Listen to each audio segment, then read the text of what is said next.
Thank you for coming, and we look forward to hearing from you, and we look forward to a bit of a dialogue with the presenters. By way of introduction, my name is Justice Alice Miller. I'm the chairman of the commission, and I also serve as a justice of the Court of King's Bench of Alberta, mainly in southern Alberta. The rest of the commission I want to introduce. Next to me is Susan Sampson, a longtime resident of Sylvan Lake and an experienced municipal politician who has served as councillor and mayor. Her and her husband ran a small business in that community, and she volunteers extensively there. And for her volunteer activities, she's been recognized as in receiving the Citizen of the Year Award and the Queen's Diamond Jubilee Medal. Next to Susan is Mr. John Evans, KC. John's a lawyer in Lethbridge, Alberta. He works with a firm known as Stringham, which is a province-wide firm. Most of his work is focused in Lethbridge, but he also conducts trials throughout the province. John's legal ability has been recognized by him receiving the King's Counsel designation, or KC, and he also volunteers on the Alberta Judicial Nominating Committee. Next to me on my right is Dr. Julian Martin. Dr. Martin is a retired history professor from the University of Alberta. He has advanced degrees from Cambridge University and volunteers on many committees, and has in his home city of Edmonton and now his home hamlet of Sherwood Park. Dr. Martin also serves on quasi-judicial tribunals for the province of Alberta. At the far end of the table is Mr. Greg Clark, an entrepreneur who hails from Calgary. He is an entrepreneur and consultant focusing on information and knowledge management. Greg has the experience of serving as a member of the legislature for Alberta, representing Calgary Elbow. He too is the recipient of the Queen Elizabeth Medal and currently serves as chair of the Balancing Pool for Alberta and consults and advises organizations relative to proper board governance. We are your Electoral Boundaries Commission, and we've been tasked with proposing a new set of boundaries, electoral boundaries for the province. And a couple of things that we must deal with as a commission and wrestle with is, first of all, an expansion of the Legislative Assembly from 87 seats, which is the current number, to 89. The province has deemed it important to add 2 new seats to the legislature, and it's our task to determine where those seats go. Our second task is to deal with the immense population growth that Alberta has experienced the last few years, and I'll talk about that in a second. But first, to give you some idea what our responsibilities are, this commission was appointed by the Speaker of the Legislature in late March of this year. And from the time of our appointment, we are on a time clock. So we have met as a commission on a couple of occasions in the month of April, planning strategy and planning process and schedule. Then we started our public hearings in late May, and we have been on the road ever since late May. We have crisscrossed the province. This public hearing is our second last. Tonight we are in Red Deer, and we conclude our in-person hearings this evening, but we're also going to conduct a virtual hearing next Monday. Once we've completed all the public hearings, we will then commence deliberating. And what will we be deliberating over? Well, we'll be working on our initial report, or what has come to be known as the interim report. As I said, we're on a bit of a timeline, and so by late October, we must submit an interim report of our proposed 89 new electoral boundary lines.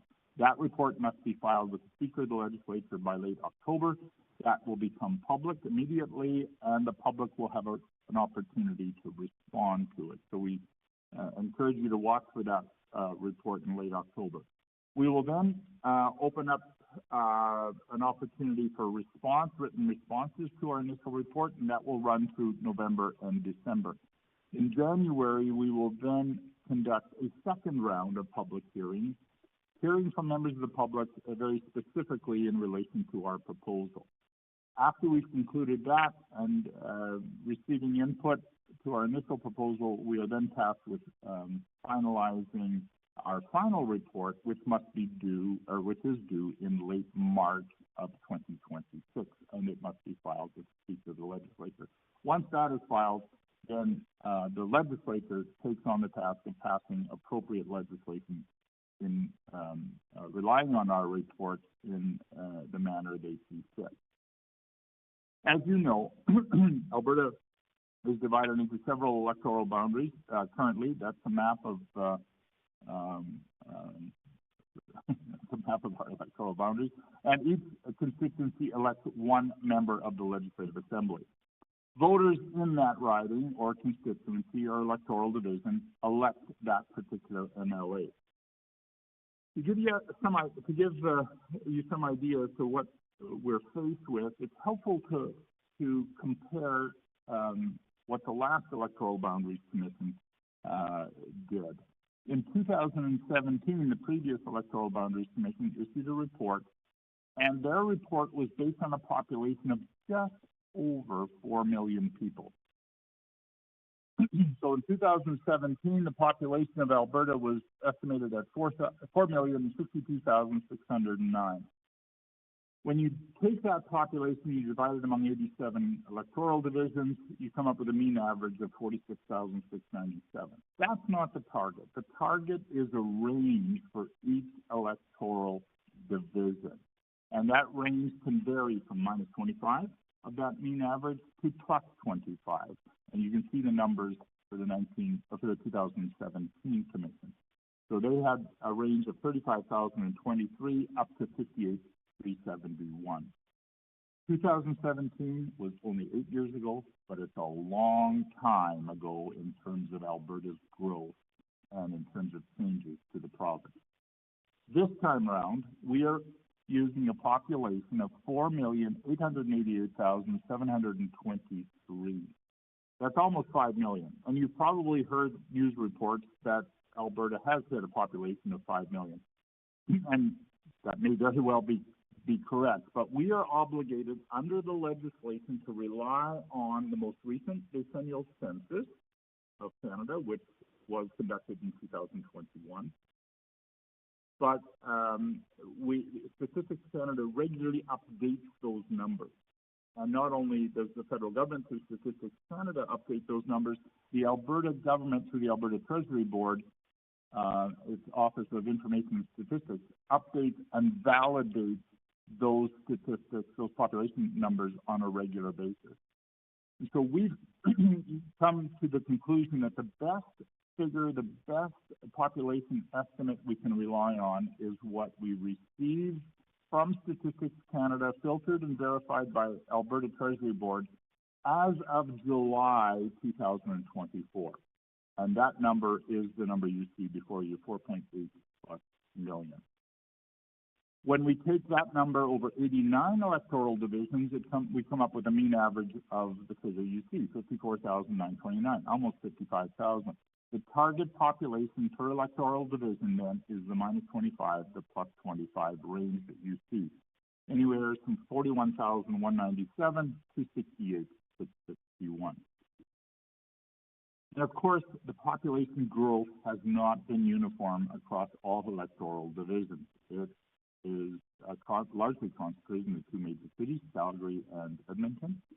Our task is to look at the population throughout the province, look at the boundaries, and come up with a proposal and a recommendation to the Alberta Legislature that provides for effective representation. That is the term that we use in Canada for proper representation. We do not use the American system of one person, one vote. We're very distinct from the Americans. We rely on effective representation. And that term has been used by legislators throughout the country, and specifically Alberta, and by the courts that have determined whether boundaries are appropriate. Now, in completing our task, we must consider several factors. And these are all identified in the legislation, the Electoral Boundaries Commission Act, that directs how we conduct our activities. First, we look at the relative density and sparsity of population across the country, across the province. Secondly, we look at common community interests and organizations that may be within the proposed electoral division. We also use geographic features. That is more prominent in areas outside the city, but even within cities, we use geographic features like rivers, boundaries, roadways, etc. Communication and transportation lines is also a factor that we will use in determining boundaries. Our task as a commission is to create understandable and clear boundaries for Albertans. That's important in order to provide effective representation. It's important for individuals to exercise their democratic rights so they know where they live, what division they live in, and how they go about exercising their right to vote.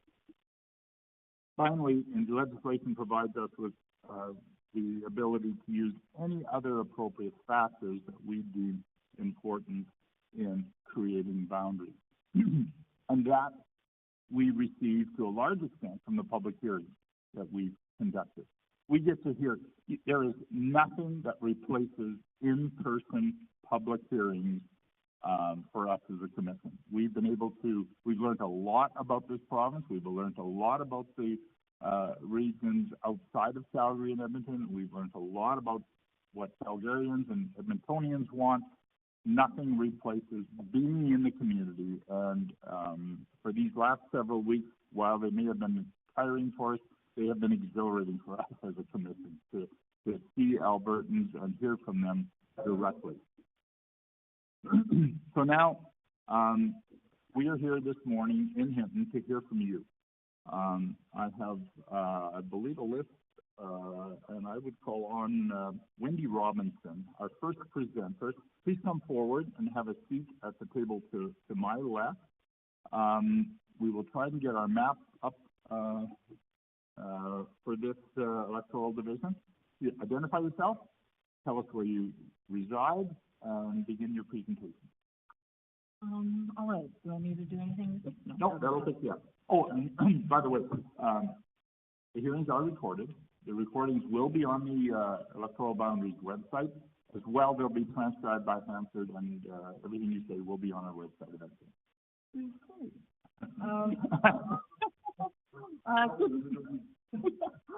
Good morning. My name is Wendy Robinson. Thank you for giving me a couple minutes to speak with you all today. I came to this today wanting to speak specifically to West Yellowhead. It is the constituency to which I belong. I live by No Jack in West Yellowhead, and that is far east end of the county of the constituency here. So Range Road 112. That's about an hour and a half west, so east, sorry. I'm a longtime resident from Yellowhead County. I grew up on the east end of this constituency. I moved away for several years and returned 16 years ago to work in the area. Where I live has been a part of the West Yellowhead constituency for only the last two provincial elections. Prior to that, our area was part of the West, or the Jackson and Parkland County constituency. And I've been politically active in the local constituency association for the last about 5 years now. I also have a degree in political science, so this is just something I love anyway. But I don't have a lot of really clear thoughts. I just wanted to share with the panel today some of the challenges that I've seen from my work with the constituency association, as well as having previously worked for Yellowhead County, worked with our council, and understand some of the challenges they've had, because right now, currently, when it comes to municipal boundaries, it does not follow the electoral boundaries, which means that or the Yellowhead County constituency has, two MOAs with whom they have to engage with on a regular basis, which complicates matters. So that was kind of what I had. So I just have a couple scattered thoughts that I thought I would share. I looked at what the purpose of the commission and this panel was, which, as you had spoke to earlier, was some of the common community interests, ensuring that that is the case for different constituencies, and that there's effective representation. And those are kind of my key points. Coming from the East End and having been a part of different constituencies in the past, and working within Yellowhead County and the breadth of the county, I feel like I have a pretty strong understanding of the different cultures that are available. Like, for example, on the East End, we have a much more agrarian agricultural focus. There is very minimal engagements with farming communities to the west. So the far East End is much more agriculturally minded, as well as I can speak that the natural travel boundaries or patterns for people on the East End do not follow to the west. They go to the east. If I'm going to drive an hour and a half somewhere, I'm going to Edmonton, where there's a full range of services, right? So people on the east end of the county do not frequent Edson, Hinton, or Jasper particularly large amounts of time. They might go to Whitecourt. There's some movement up to Whitecourt for services, but that's about it. As well as,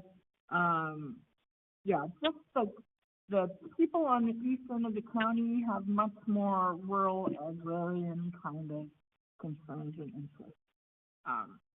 So, like I had said earlier, right now Yellowhead County has 2 MLAs that they have to engage with regularly. And I'm just speaking, I am not with Yellowhead County anymore. This is just my experience from when I was with Yellowhead County. I'm not advocating on their behalf, but I have seen from that work the challenges that they can face having to have multiple MLAs, as well as the fact that there isn't consistency in that boundary. So that boundary for West Yellowhead follows down from Woodlands County, and it follows Highway 22, and then it cuts off. So a small portion of Yellowhead County is part of the Parkland Constituency Association, just a sliver, about 1,000 people. That would be my basic calculation. 1,000 people have a different MLA than the rest of the county. The county is a little over 10,000. So about 10% of the county has a different MLA. And as well as the challenge that I experienced in my work as well is that when it comes to government services, the boundary line there is different from that even. It doesn't follow the municipal line, and it doesn't follow the Provincial Constituency Association line. So many boundaries in health, children's services, education, they actually follow along Highway 751, which would move the West Yellowhead Constituency Association west about half an hour. I don't know. We're Canadian, we use distances and time, right? So that is more natural boundary, including the RCMP as well. I've done some work trying to advocate for some services, and the RCMP boundaries are so different than all the other boundaries. So it makes it even more complicated to try and drive any change or advocate effectively for a resident. So those are just a couple of the key points that I wanted to make about the West Yellowhead Constituency Association. I recognize that that we're a very large constituency, and trying to organize in this way has many, many, many challenges. But I also believe that it is important that there is some consistency in terms of the populations that are within a constituency association, and that there is some that is recognized in the new boundaries with the increased population. So we're rural, it's a challenge, but we know that. That is something that we fully acknowledge when we live rurally, and that, we can make work. We can make it work. But my only real concern is that east end of the county and how it doesn't really fit in with the way that the current boundaries are set up. Okay. Those are my comments. Okay. Thank you. Let me just start, Ms. Robinson. So in order to take out that 10% of West Yellowhead County, right? Or sorry, East Yellowhead County. the name of the county is East Yellowhead.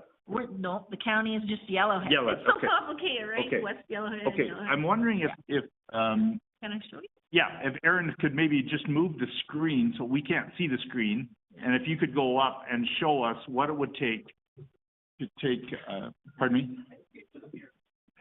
Yeah, that's right. Oh, okay.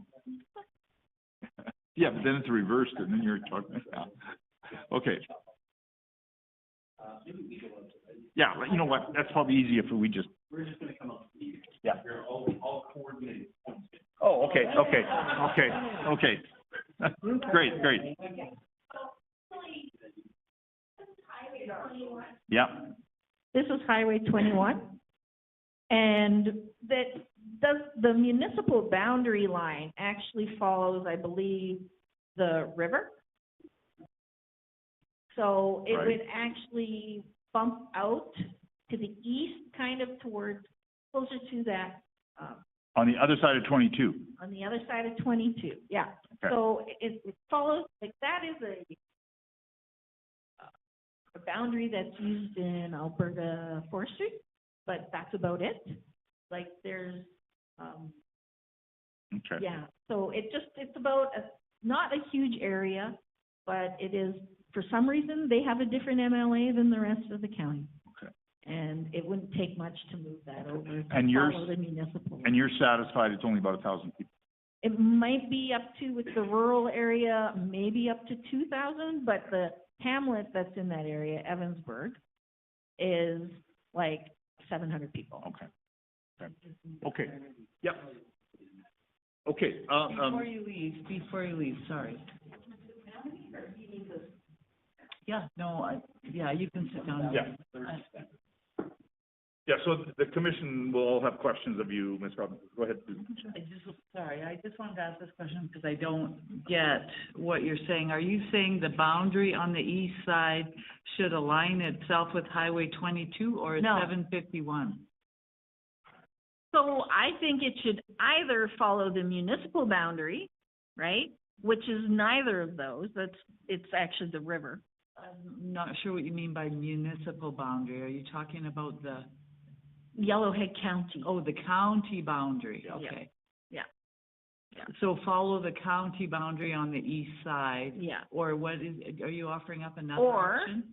or Highway 751, which is where there are a lot of administrative boundaries with government services. Okay, sorry, I just didn't get But what you were still saying. get 2 MLAs then for that county. You would still have Yeah. the two Yeah. MLAs, Okay. which is the challenge. But it, you know, Okay. it makes it easier to advocate the specific need Sure. or, And refresh my memory, where do you live? It's not on here. yeah, it's, so The name of your hamlet? you see, Nojack. Oh, Yeah. okay. McKay, Nojack area. Okay.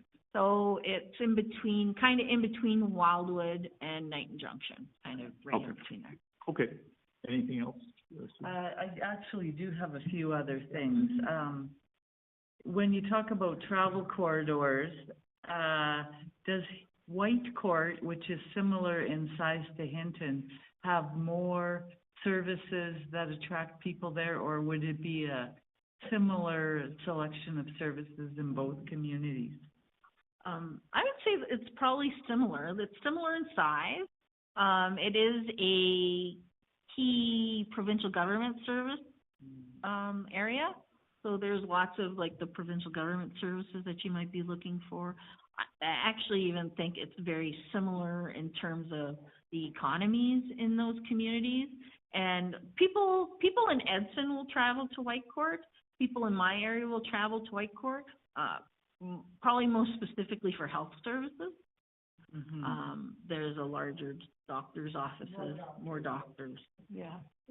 And so people from even in the Wildwood, Evansburg area would travel to Whitecourt for some services. Before Edmonton.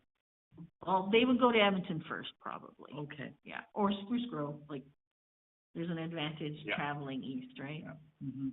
And you mentioned the agricultural industry more to the east of the riding. So with a change in the boundary, do you feel that would eliminate that connection to the agricultural sector?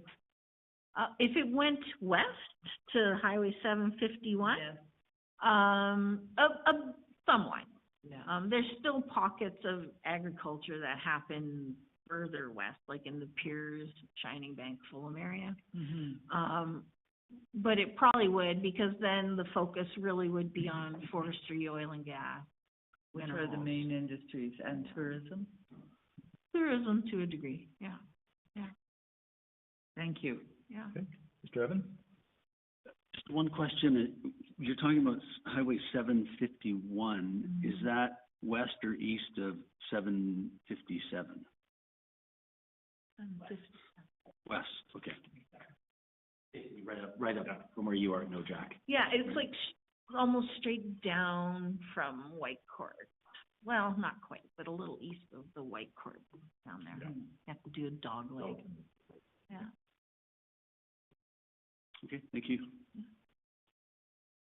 Dr. Martin? Thank you.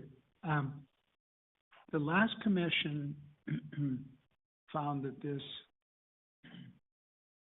electoral district was going a bit faster than the provincial average at that time. And and now it has just sort of flattened out, as it were. To what economic factors do you put that slowdown in growth? Oh, I'm not, I'm not an economist. I'm not 100% sure. You're not a demographer? But, I would say, a portion of it is, one, for Yellowhead County in particular, it is an aging population. And, so you probably have a lot of people that might either be aging out, as I put it, like moving away or passing away, and there hasn't been the influx of people into the area. You could also say automation. So economically, we might be doing fine, but if, things are being increasingly automated, that isn't bringing new people into the area. High cost of living, and also, like not everybody is prepared to travel large distances. So it makes it harder for people to choose the West Yellowhead area as opposed to more populated areas. Thank you. Those are good answers. Yeah. Thank you. Mr. Clark? Thank you. I just a couple things. We've got a little bit of a GIS tool here, so your numbers are pretty much exactly bang on, according to what we have, which are somewhat estimates. But yeah, the east side, if we added the east boundary up to Yellowhead County, that's adding about 1,000. And if we take away, as you say, we go down up 751 to the boundary, and all the way east, including to the edge of the Yellowhead boundary, I think is what you're talking about. It's about 1,000 as well, give or take. Yeah. So, and then, yeah, so that's, those are really helpful sort of options in terms of how we can maybe understand, which is why we come and travel, and get the literal lay of the land. Yeah. So I'm curious, if we can shift our attention to the other end, over to sort of closer to where we are, and even further west into Jasper. Can you tell me a little bit about Jasper and this area and how the kind of flows go? I presume it's an east-west, or is there a connection Jasper and Banff, or is it pretty much Jasper and Hinton and parts east? Yeah. I don't you have somebody else that's here that can probably speak to that better. Great. My assumption is it's probably more an east-west. There could be some travel down to Banff, but that's a really long travel, and it's not something you can do in the winter consistently, right? So particularly core essential services, you're probably not gonna choose that option. You would be choosing to go to the east, to Hinton, right? I know some people will also travel west into BC for certain things. Valemount being probably the closest town there. I don't know if that happens quite as much though. But yeah, very much definitely I would say from Jasper. In terms of services, collaboration with other municipalities, things like that, it definitely travels more along the Highway 16 corridor east. Great. Perfect. Okay, thank you very much. Okay, thank you, again for your presentation. Thank you for coming. I'll excuse you to return to the audience. However, if you can stay and hear other presenters, that would be helpful, and because we have some time and we can benefit from people who've gone to the effort to make the presentation. So, Okay. Thank you. Our next presenter is Vernie Kreiner.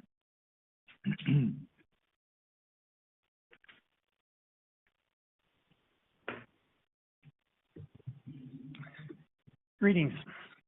Good morning. Good morning. Let me give you just a bit of context about myself. I grew up in Whitecourt and went to U of A in Edmonton, and then had a career in local government throughout my working life, from Fort McMurray, Slave Lake, and then Hinton. So I come from a perspective that democracy is a wonderful thing, and we are blessed in Canada to have a pretty functioning one. But I am a bit concerned about the perception of politics on the street in Canada. And that made me want to come and speak to you. Not that you can change that perception directly, but there are some things that democracy can do with boundaries that will make people feel better and have better understanding of their governments. Because I did a random test at a coffee shop earlier this week. I asked 10 people what riding they were in and whether it was a provincial or federal riding. And 5 out of 10 passed and the other 5 didn't. And this is in a coffee shop where I consider the people are smarter than your average Joe. So it was very interesting. Nonetheless, I'll speak to my presentation because I'm speaking from a fairly high level on some thoughts. The purpose of democracy is to ensure all voices are fairly heard. We risk moving away from that in Alberta if we're not careful. Having fair electoral boundaries and a support structure for MLAs to engage with citizens to act in the overall best long-term interests of the public is very important. And I'd like to see that strengthened. And I think part of it can be strengthened by sound boundaries. Perhaps this commission's report can advance some of the ideas that I'm going to put before you. I'm going to speak in 2 contexts. One is about the electoral boundary questions directly that your mandate has, and then others are what I call MLA support structures and solutions that might relate to better engagement. I know many rural ridings might be pushing for, let's go tougher than the court decision of 1991 and have a greater plus or minus 25% ratio. I am not sitting here, even though I'm a rural Albertan, suggesting that at all. I want everyone's vote to count roughly equally in Alberta. That's fairness, as I see it. Cut and simple. I don't want to play politics and make rural ridings special and that a vote counts more there than it does in an urban setting. I used in my presentation 5 million residents for the 89 ridings, but I think the principle of overall fairness is let's stay within the 25% throughout. That's my first thought. I would like to see the government simplified. And while service boundaries are another topic that isn't within your mandate, was mentioned by the previous speaker, certainly electoral boundaries between provinces and federal could be. And in fact, if you do the math, a federal population of a riding is about double what a provincial one is going to be under the new mandate. So why don't you just make life simple for rural Alberta and make 2 provincial ridings in every federal riding? And dare I say, in 8 years, let's be smart enough to jointly work with the Federal Commission on boundary review so that the provincial and federal boundaries are determined collectively and collaboratively at the same time in 8 years. Okay, that's my fundamental thought. I mean, bit of out-of-box thinking perhaps, because I know Albertans aren't always happy working out things with the federal government, but that to me makes democracy easier to understand for Canadians and Albertans. So that would mean that the recently revised Yellowhead riding that actually got narrowed and goes further down the Rocky Mountains now. The federal riding. The federal Yellowhead riding. The West Yellowhead riding would be the north half of that riding. That would be my broad view. And we can talk about some of the interests and alignments and values that I think are somewhat different in agricultural West Yellowhead versus in resource-based and tourism-based West Yellowhead that actually, I think, support an approach like that. In fact, that was part of the consideration that the federal government made when they made the boundary follow the Rocky Mountains more and stretched it from Grand Cache down to the that southern area near Banff. Okay. At a bigger picture level, I want to re-raise the idea that we actually amalgamate between federal and provincial ridings and think about doing that together in 8 years. And maybe even looking at it more carefully for this round for provincial, even though the federal has done its thing in Alberta. I've written my report in a more formal sense, 2 pages, and I provided it to your secretariat, but I'm just hawking the main points from when I'm speaking to you. So that's where I stand on the boundaries question as a citizen of Alberta. What are suggestions of supplemental approaches that could improve democracy related to boundaries and effective electoral representation? I've given that a fair bit of thought as well. And I acknowledge the difficulty of connecting well in rural ridings.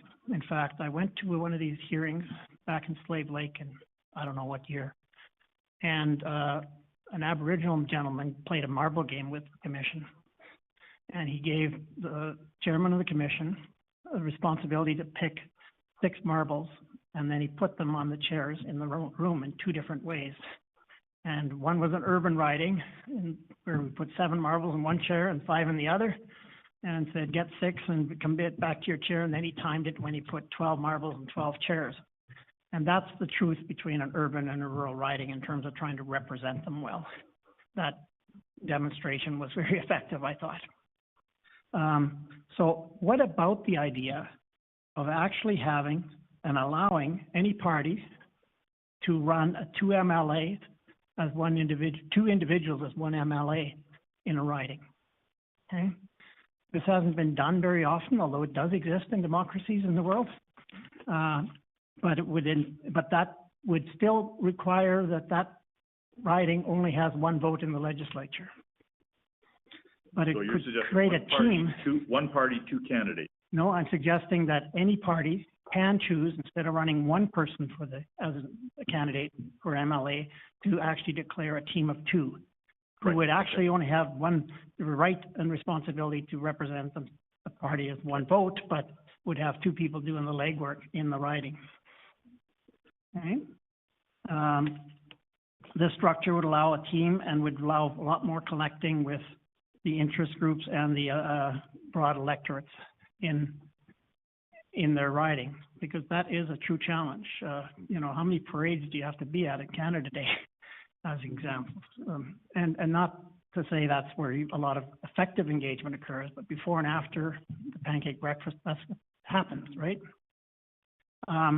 I also believe that all MLA offices in Alberta should be provided with a very high-tech and effective public engagement computer phone system. And I see one of your panelists is in the communications field, that they could use, and it's purely optional, but it would be a tool available to all MLAs, irrespective of their their stripe, and it should be updated regularly, but it should be a toolkit that helps them engage in the most scientifically effective ways possible in a modern democracy. I don't know that that's happening well in Alberta today. And so I think that's another recommendation that could strengthen effective representation long term. So I provide a bit of out of the box thinking for you, because I believe that Canada's democracy is one of the best in the world, and I want it to continue.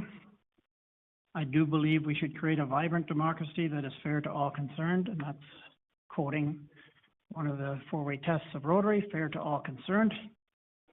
We need a structure that instills confidence, not cynicism in Alberta. And we don't want to be on the slippery slope that other democracies in the world are on right now. Those are my thoughts, and I welcome your comments, questions, and clarifications. Great. And your written copy has been Yes. left with Aaron? Yes, Great. I have. Thank you. Thank you for this very well thought out, and challenging presentation that, as I understand, in Alberta's early history, we did have 2 MLAs per riding in some instances. But they had 2 votes, I think. At that Oh, time, could be. right? I don't know. I believe Yeah. so, but Yeah. yeah. And there are other democracies in the world that Yeah. run the way I've suggested, partially. And Okay. it's purely optional in most cases. Okay, I'm sure we've got some questions and dialogue coming, so Dr. Martin, anything you wish to engage Well, with thank Mr. you. Klein? And we've heard in many, many parts of the province the difficulties of effective representation that are caused by distance, spotty communications, connectivity, having to drive roads in the winter, the usual sort of things you'd expect. I wanted really to ask your opinion as to whether your MLA is able to get around to see the most of the people in a calendar year. He certainly gets to all the communities in the calendar year for sure. It's a test. I mean, months ago he was put as a minister, so that's definitely held him back from getting out and about as much as he had in the past. But you know, he represents a lot of different municipalities and constituent groups from Aboriginal reserves as well, and Métis settlements. So it's a real challenge to be out there, because even currently, it's a big riding. It's, I think, the 4th largest in Alberta from what I can see on the map. Okay. Thank you. Clark? Yeah, thank you. And I appreciate I do appreciate the creative thinking and also your commitment to democracy as a principle. And I think it's why we're all here, our strong belief in that. So thank you, and thank you all for coming. One of the challenges we have in Alberta, sort of a good news, bad news, we've added about 800,000 people, feels like 8 million at times, since the last time we did this. And the vast majority of those people are ending up in Calgary, Edmonton, and surrounding areas. So one of the things we need to balance out is, for example, Alberta's 2 smallest constituencies up north, Central Peace Notley and Lesser Slave Lake, have about 55,000 people. And Calgary Northeast currently has about 85. So you've got almost, these large variants. And so I think you've spoken to that plus or minus 25%, which is pretty well established by, jurisprudence and our legislation. So, but West Yellowhead, although not quite that dramatic, when it was created, was about 8% over the provincial average, and is now about 6%, 6.5% under. So that sort of is the effect of West Yellowhead sort of staying roughly the same, but the rest of the province sort of moving up. So that creates a bit of a challenge, but it's offset by those vast distances, right? So this is all these this entire exercise is, well, on one hand, yes, but on the other hand, yeah, but on the other. So there's a bunch of back and forth. So I guess my question to you is just a little bit like Ms. Robinson. Do you have any thoughts or suggestions if we needed to amend the boundaries at all? Perhaps to add a little bit of population to start to balance things out a little bit. Is there a logical place to do that, or do you feel like there's other changes that you would suggest specifically for this constituency? Yeah.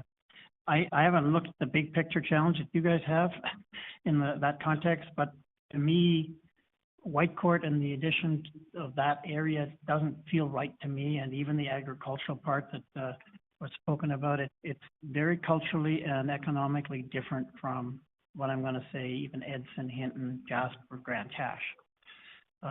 And we relate more to folks that, like Nordegg and Lake Louise Banff. Even though it's not our travel pattern, that's what we relate to better. Yeah? And I've watched that change, since I moved here in 1993. I call it the change in how many % of our region is granola crowd. And granola crowd is definitely real and has evolved for that territory that I've just described. So I'm more comfortable considering north-south a bit more than in the riding, and that's what the Federal Constituency Association changes were as well. That's helpful. Thank you very much. Susan? Thank you. And yes, I do have a few questions. So in a north-south configuration, you would keep Edson Hinton together with Jasper and look at moving down through the parks? Yeah, that's one scenario. You could include Rocky Mountain House and ignore Edson. It depends. It's a bit of a juggling act, and you guys have a big challenge in front of you to do that. Yeah. This is a question off topic, but your relationship to Slave Lake, were you employed in the Slave Lake area? I was the town manager from 86 to 93. Can you add any suggestions to us about boundary changes up there, that being because you looked at the big picture about balancing and populations, and, they're in a bad way up there. Mm-hmm. They fell well below the average. Yeah, and I don't know. I believe in the principle that every vote should be relatively equal in power, so I think it's going to harm rural constituencies because that principle to me overrides anything else. I think it's mostly about having tools, and that's where I turn to the second half of my presentation about two team-based MLA system or high-tech effective, what I call interface systems that could work better, even though face-to-face is still the best communications tool we have. And I think one of the things that we struggle with when we look at the different options that we're faced with is because there's minimal population in northern Alberta, is taking those ridings and carving them up, which in effect loses an MLA. Could you speak to that? Like that? Well, you could make arguments all over the map, like the fact that 90% of the economic activity of Alberta is generated by the resources of 20 MLAs ridings. And so there's all kind of those considerations, but if you're really democracy is about people, then unfortunately we have to bear our losses as a rural part of Alberta. That's how I see it. And that's hard to accept. And I'm sure you're going to hear many presentations from folks who really would like you to swing the other way and make rural ridings extra special. I think I leave you with two possible tools that can make it somewhat better for democracy. Thank you. I appreciate that. Mr. Evans? A couple questions. Thanks for the presentation and the valuable information, and I'm going to see if I can get some more out of you. Would you agree that I'm interested in the granola crowd demographic, and so in thinking about an ED that is more north and south, is there less connection, for example, between Hinton and Edson and Whitecourt in terms of the economic drivers? I mean, resource-based, we're all the same around some of those drivers, oil and gas, forestry, and more in our area, coal. Tourism is the one that granola crowd values most, and it's actually what I call quality of life. There's another sector we don't talk about enough called the footloose sector. The footloose sector. Okay. they're the folks that can live anywhere, and they're living in areas like, well, you saw that happen in Cochrane and, Canmore and those areas, and they're going to emerge in our area fairly quickly soon too. That's, those folks want the granola environment, and a culture that's somewhat different than heavy industrial. Yeah, so so tell me about the granola crowd, footloose sector that you would say is there more in Hinton as compared to Edson? Yes. And then And Jasper had even more. Right. So understand that. It's interesting when you watch the fire and what it did for Jasper. They stayed, and they still are, for many months, if not years now. The folks moved to Valemont and Hinton because that's where they feel most comfortable. That's the closest to the granola crowd that Jasper people have. All right? And that's culturally comfortable for them, other than if relatives were putting them up somewhere else in Alberta or BC. I'm sorry, I didn't answer your question, though, or let you finish. No, you did actually. So that's helpful. And then you would say that there's a connection, thinking about the federal riding, that if there was a corridor that captured a significant demographic like the granola crowd and the footloose sector in that north-south corridor, you would say they would qualify as, for example, a community of interest. Absolutely. Okay, thank you. Sir, you've obviously done some research here. I didn't check, but tell me, the new federal riding, do they use Highway 40 as the eastern boundary? I haven't looked at it carefully okay. enough. Sorry, sir. Okay. But your proposal, which I think you appreciate is a future idea, we can't, well, maybe we do have the jurisdiction to take what you're saying and lump two rural ridings into one federal one. Have you looked at the Ontario situation at all? Because they are, as I understand it, the Ontario provincial boundaries mirror the federal one largely. So what you're saying is a halfway step to what they do in Ontario. Yeah, I did not know that's what they do in Ontario, but my guess is if you walked into a coffee shop in Ontario, they'd have a better sense of who represents them and who's federal and provincial, Right. because they relate to similar boundaries. Yeah. The world's getting more complicated, but democracy should be fairly simple for the people, and it hasn't continued to be that. Yeah. Federalism is a fantastic governing tool, but it does confuse things. Indeed. Any other questions or dialogue with Mr.? Yeah. I have one more. I hadn't looked down at this aspect of the Rimbey Rocky Mountain House.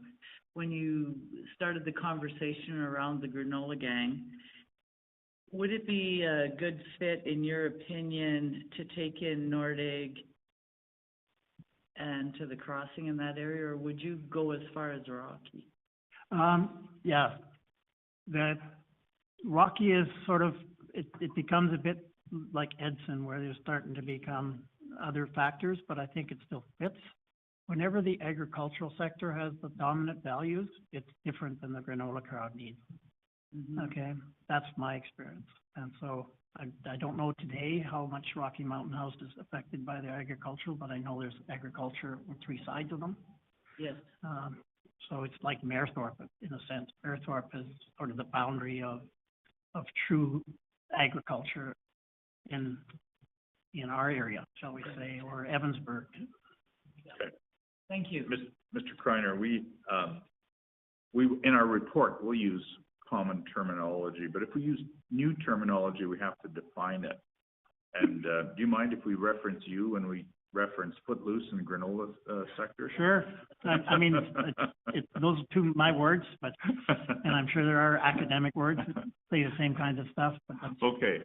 Well, thank you so much. You obviously put some time and thought into this, and we, by our quizzing and conversation, are interested in it. Thank you so much. I'll excuse you now, but please stay if you can Yep. to hear any other presentation. Thank you. Linda Brown, present, and wants to present? No, I just want to ask a question. Yeah, please come forward, have a seat. Identify yourself, tell us where you're from. Linda Brown, and I live just west of Hinton. Okay. I'm not as discreet as the other two presenters, so I'll just ask the question. Sure. Is there a political agenda here? Why do you say that? Well, in 2022, the feds redistributed the electoral boundaries to their benefit. Is this possible? Well, I don't know if you were here at the beginning, but we talked about this being an independent commission of the legislature appointed by the speaker. So, I don't know if it's on the website, but 2 of the members are appointed by the government side and 2 of the members are appointed by the official opposition. So this is an independent commission. Hopefully, okay. Okay. So, And I'm not sure I can speak to the 2022 federal system at all. right, okay.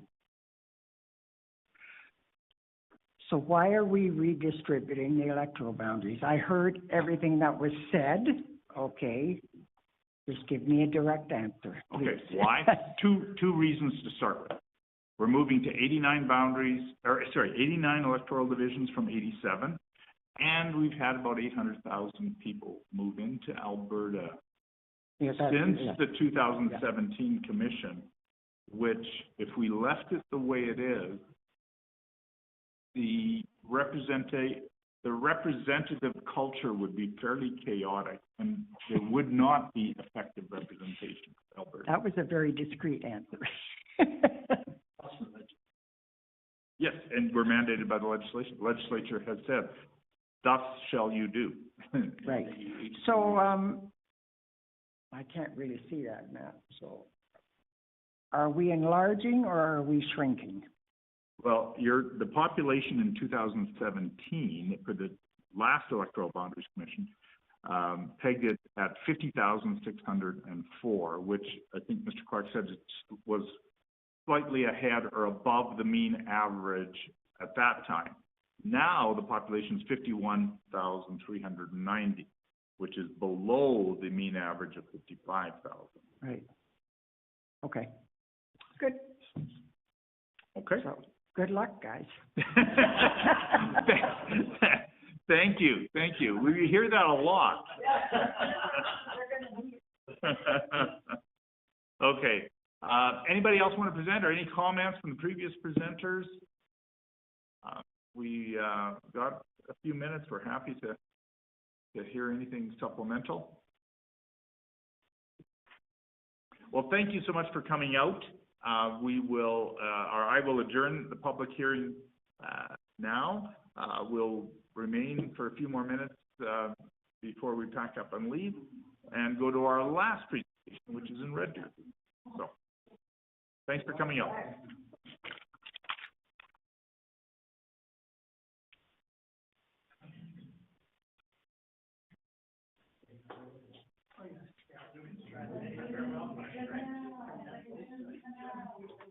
Oh, yeah, okay.